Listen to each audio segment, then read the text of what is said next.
The bank alert notification pinged on my phone at 3:47 a.m. on a Thursday morning. Large withdrawal from business account number 4792. Amount, $50,000. I sat up in bed, instantly awake, staring at the screen. My consulting business account rarely had withdrawals over $5,000, and I certainly hadn't authorized any transfers at 3 a.m. I grabbed my laptop and logged into my business banking portal. There it was, an electronic transfer of $50,000 from my operating account to an account I didn't recognize. The transfer had been initiated using my business online banking credentials, but the receiving account belonged to Mitchell Construction LLC, a company I'd never heard of. But I had a sinking feeling I knew exactly who had access to my business banking information. My father-in-law, Robert Mitchell, had been helping me with bookkeeping for my IT consulting firm for the past 6 months. He was a retired accountant who'd offered to assist with my business finances after my regular bookkeeper moved out of state. During that time, he'd had full access to my business accounts, passwords, and financial records. I immediately called the bank's fraud hotline and reported the unauthorized transfer. The representative confirmed that the transfer had been made using legitimate online banking credentials, but to an account that wasn't on my approved payee list. Mr. Harrison, this appears to be an authorized transfer from your business account to Mitchell Construction LLC. Do you have a business relationship with this entity? No, I don't. This is fraud. I need this transfer reversed immediately and the account frozen. I'll flag this as potential fraud and freeze your account. You'll need to come in tomorrow morning to file a formal complaint and provide documentation. As a cybersecurity consultant specializing in financial systems, I understood exactly how digital fraud worked and how to document it properly. My business was built on protecting companies from exactly this kind of internal theft. I maintained comprehensive logging systems for all my business operations, including detailed audit trails of who accessed what information and when. I pulled up my business network logs and found the smoking gun. Robert's laptop had accessed my business banking portal at 3:15 a.m. using my saved credentials. But he'd made a crucial mistake. He'd forgotten that my system logged every keystroke and mouse click on the business network. The keystroke logs showed him navigating to the transfer page, entering the routing number for Mitchell Construction LLC, and setting up the $50,000 transfer. He'd even searched my business records for available cash flow to determine how much he could steal without immediately triggering my attention. But the most damning evidence was in my security camera system. Robert had a key to my home office since he came by twice a week to work on bookkeeping. The cameras showed him entering my office at 3:10 a.m., using my computer to access the banking portal and making the fraudulent transfer. He'd clearly thought that doing it in the middle of the night would delay detection. The next morning, I arrived at the bank with printed evidence of the fraud. The branch manager, Jennifer Walsh, reviewed my documentation with growing alarm. Mr. Harrison, this is sophisticated embezzlement. Your father-in-law used his legitimate access to your business systems to steal $50,000. The digital evidence you've collected is comprehensive. Robert has been my bookkeeper for 6 months. He had access to all my business accounts and knew exactly how much money I had available. This wasn't opportunistic theft, it was calculated embezzlement. We'll reverse the transfer immediately and freeze the Mitchell Construction account. You need to contact law enforcement right away. This level of premeditation suggests federal charges. I called FBI Special Agent Lisa Chun from the Financial Crimes Division. I'd worked with her office before on cybersecurity consulting contracts, so she knew my reputation for thorough documentation. Agent Chun, this is David Harrison from Harrison Cybersecurity. I need to report embezzlement by a family member. I have complete digital evidence including network logs, security footage, and banking records. How much money are we talking about? $50,000 stolen from my business account by my father-in-law, who had legitimate access as my bookkeeper. I have video evidence of him making the transfer and digital logs proving premeditation. That's federal embezzlement. Can you come in this afternoon? Bring everything you have. At 2 p.m. I sat in Agent Chen's office with a thick folder of evidence. The documentation was overwhelming. Bank records showing the fraudulent transfer, network logs proving Robert had accessed my systems, security camera footage of him in my office at 3 a.m., and keystroke logs showing exactly how he'd executed the theft. David, this is some of the most complete embezzlement evidence I've seen, Agent Chin said, reviewing the materials.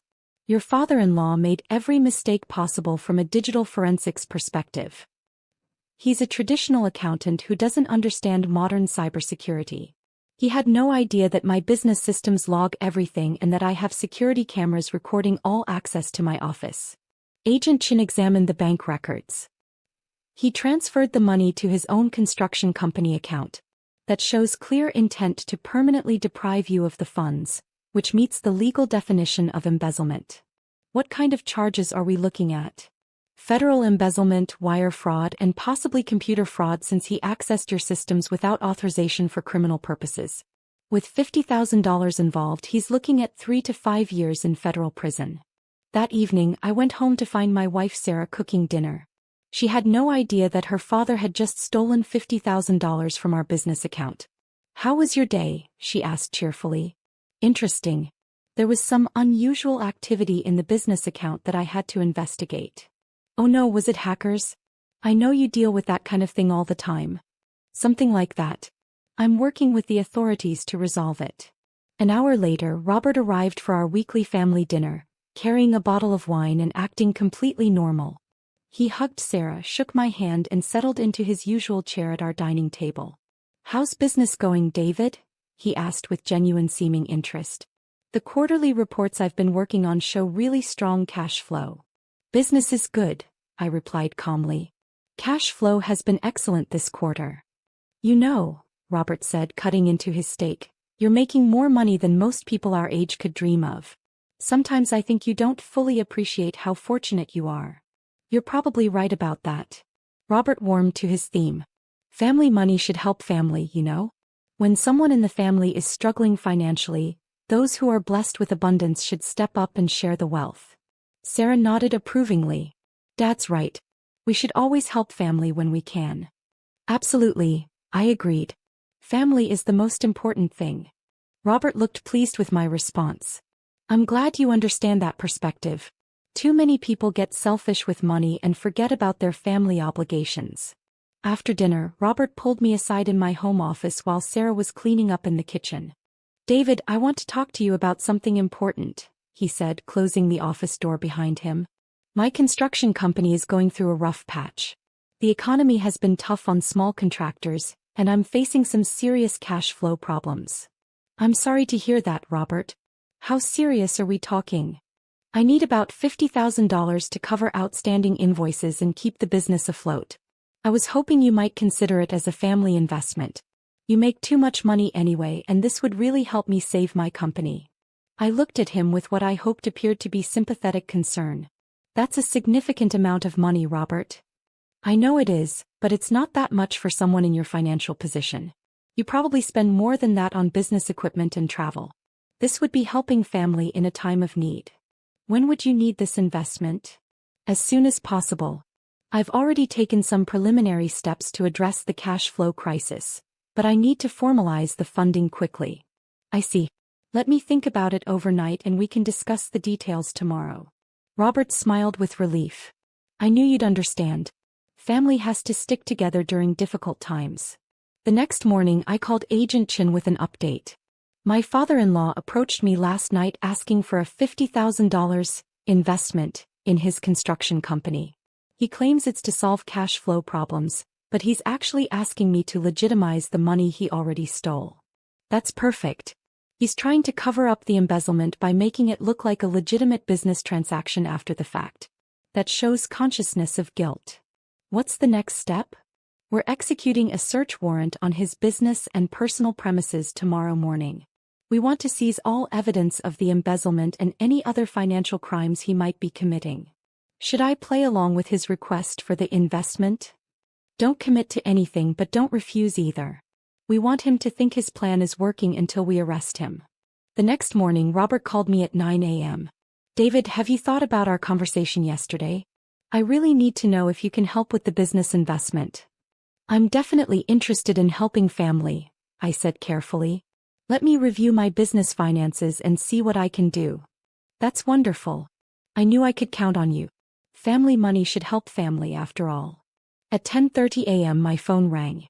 It was Agent Chin. We've executed the search warrants. Your father-in-law has been arrested on federal charges of embezzlement, wire fraud, and computer fraud. We found evidence of additional thefts from other family members and business associates. Additional thefts? He's been running a pattern of financial exploitation. We found records showing he's stolen money from your mother-in-law's retirement account, borrowed against his brother's home without permission, and embezzled from 2 previous clients when he was doing freelance bookkeeping. How did he react to being arrested? Shock, then anger. He kept insisting that family money should be shared and that you make too much anyway. He doesn't seem to understand that embezzlement is a crime regardless of the victim's income level. That afternoon, I received a frantic call from Sarah at work. David, something terrible has happened. Dad's been arrested by the FBI. They're saying he stole money from your business account. This has to be some kind of mistake. I'm coming home right now. We need to talk. When I arrived home, I found Sarah crying at our kitchen table with her mother, Patricia, who was also distraught. David, please tell me this is all a misunderstanding, Patricia said. The FBI agents said Robert stole $50,000 from your business. That can't be true. I sat down and explained the situation as gently as possible. Robert used his access to my business systems to transfer $50,000 to his construction company account. I have security camera footage of him making the transfer from my office at 3 a.m. Sarah stared at me in shock. You have video evidence of my father stealing from you? Yes. And digital logs showing he'd been planning this for weeks, researching my cash flow to determine how much he could take. Why didn't you tell me about this when it happened? I wanted to gather all the evidence and work with law enforcement before discussing it with family. I didn't want to make accusations without being absolutely certain. Patricia was defensive. Robert would never steal from family. There has to be another explanation. I showed them the bank records, the security footage, and the digital evidence. The proof was overwhelming and undeniable. Sarah broke down crying. I can't believe my father would do this to us. We trusted him with our business finances. It gets worse, I said gently. The FBI found evidence that he's been stealing from other family members too. Your mother's retirement account, Uncle Bill's home equity, and money from his previous bookkeeping clients. Patricia went pale. My retirement account? But Robert manages all my finances. You need to check all your accounts immediately and contact the FBI if you find any unauthorized transactions. The preliminary hearing was held a week later. I testified about the evidence I'd collected and explained how Robert had used his legitimate access to my business systems to commit embezzlement. Robert's defense attorney tried to portray the theft as a misunderstanding, claiming Robert believed he had permission to take an advance on future bookkeeping fees. But the security camera footage showing him sneaking into my office at 3 a.m. and the recorded conversation where he admitted the money wasn't his completely undermined that defense. The federal prosecutor played audio from my home security system where Robert said, "Family money should help family. David makes too much money anyway. He probably won't even notice $50,000 missing from his business account." The judge was not sympathetic to Robert's justifications. Mr. Mitchell, regardless of your opinions about your son-in-law's income, taking $50,000 from his business account without permission constitutes federal embezzlement. Robert was bound over for trial on charges of embezzlement, wire fraud, computer fraud, and elder abuse, for stealing from Patricia's retirement account. Bail was set at $75,000, which he couldn't afford since his assets had been frozen. While Robert sat in federal detention, I received pressure from family members to drop the charges.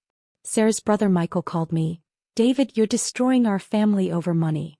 Dad made a mistake, but sending him to federal prison is extreme. Michael, your father stole $50,000 from my business and money from your mother's retirement account.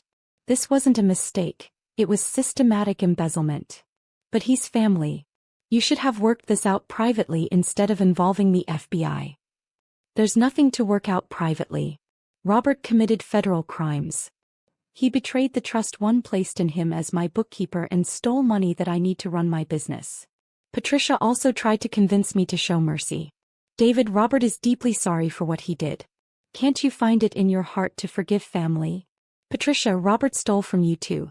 He took money from your retirement account without permission. How can you ask me to forgive someone who stole from both of us?" He's my husband. I have to stand by him. Standing by someone doesn't mean enabling their criminal behavior or asking their victims to ignore felonies. 3 months later, facing overwhelming evidence and the prospect of additional charges related to his theft from other family members, Robert accepted a plea bargain. He pled guilty to embezzlement and wire fraud in exchange for a reduced sentence of 4 years in federal prison. At the sentencing hearing, Robert was allowed to make a statement to the court. "Your Honor, I know what I did was wrong. I was facing financial difficulties with my business, and I made terrible decisions that hurt my family and violated my son-in-law's trust." He turned to look at me in the gallery. "David, I'm sorry for what I did. I betrayed your trust and stole money that you worked hard to earn.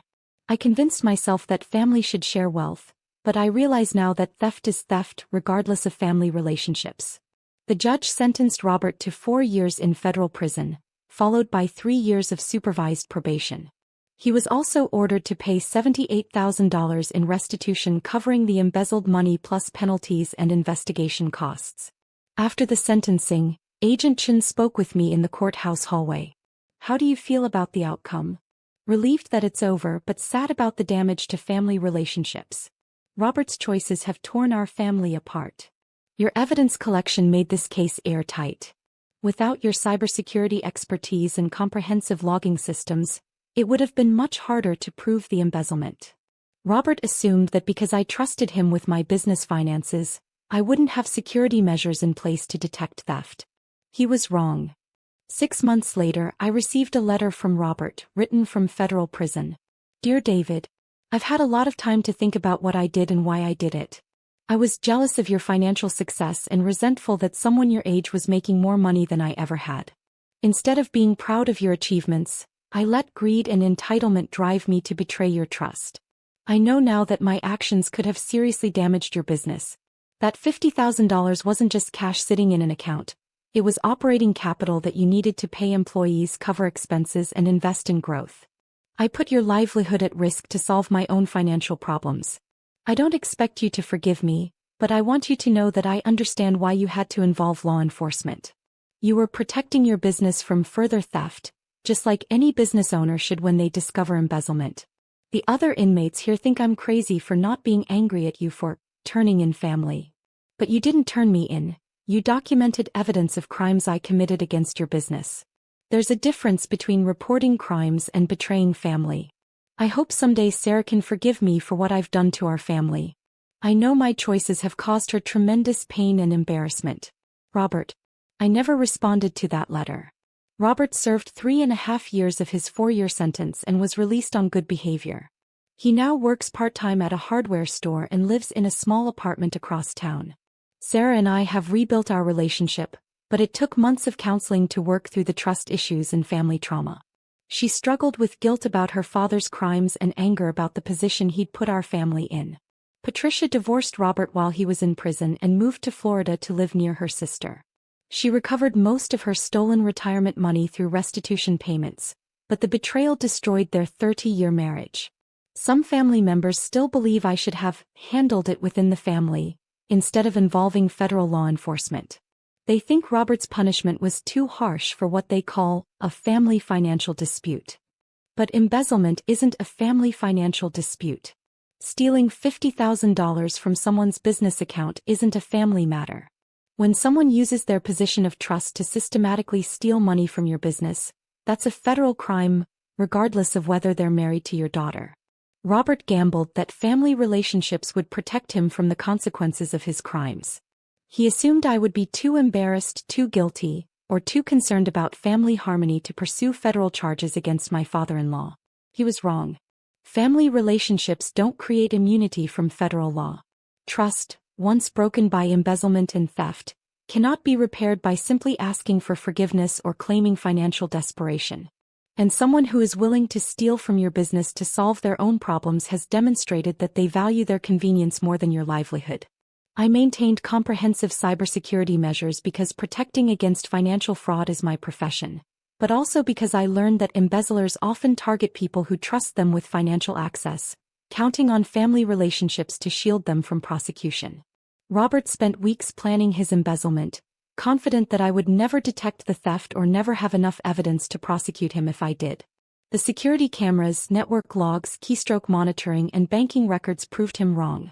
Sometimes protecting your business means being willing to prosecute the people who are supposed to love your family.